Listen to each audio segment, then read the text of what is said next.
জাতির পিতা বঙ্গবন্ধু শেখ মুজিবুর রহমান জাতীয় gold cup final football tournament অনুষ্ঠিত।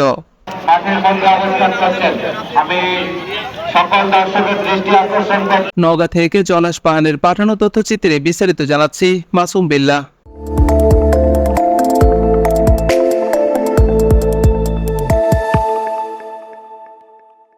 নওগাঁর পোরশায় মনমাতানো খেলা উৎসবমুখর পরিবেশে জাতির পিতা বঙ্গবন্ধু শেখ মুজিবুর রহমান জাতীয় গোল্ড কাপ ফুটবল টুর্নামেন্ট 2024 অনূর্ধ্ব 17 ফাইনাল খেলা অনুষ্ঠিত হয়েছে।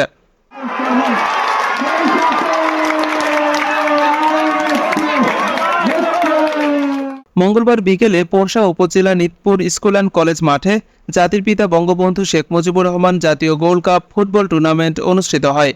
উক্ত খেলায় পোরশা উপজেলার দুটি ইউনিয়ন ডাঙ্গুরিয়া একাদশ বনাম নিতপুর একাদশ অংশগ্রহণ করে।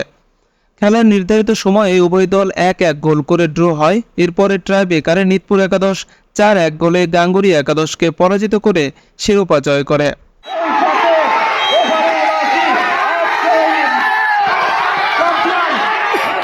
এতে প্রধান অতিথি হিসেবে উপস্থিত থেকে পুরস্কার বিতরণ করেন গণপ্রজাতন্ত্রী সরকারের খাদ্যমন্ত্রী বীর মুক্তিযোদ্ধা বাবু সাধন চন্দ্র মজুমদার এমপি। এছাড়াও উপস্থিত ছিলেন পোরশা উপজেলা নির্বাহী অফিসার মোহাম্মদ আরিফ আদনান, পোরশা থানা অফিসার ইনচার্জ মোহাম্মদ আতিয়া রহমান, প্রাণী সম্পদ কর্মকর্তা মোহাম্মদ হুমায়ুন কবির, প্রকল্প বাস্তবায়ন কর্মকর্তা মাহমুদুল হক টিটু, পোরশা উপজেলা ভাইস চেয়ারম্যান মোহাম্মদ মাহমুদুল হাসান খোকন, পোরশা উপজেলা আওয়ামী লীগের সাধারণ সম্পাদক আলহাজ মোহাম্মদ মোফাজ্জল হোসেন, গাঙ্গুরিয়া ইউপি চেয়ারম্যান মোহাম্মদ আনিসুর রহমান, পোরশা উপজেলার ব্যক্তিবর্গ ও সাংবাদিকবৃন্দ। রেফারির দায়িত্ব পালন করেন জামিল সরকার। সার্বিক ব্যবস্থাপনায় ছিলেন পোরশা থানা ক্রীড়া সম্পাদক মোহাম্মদ শফিউর রহমান শিমো।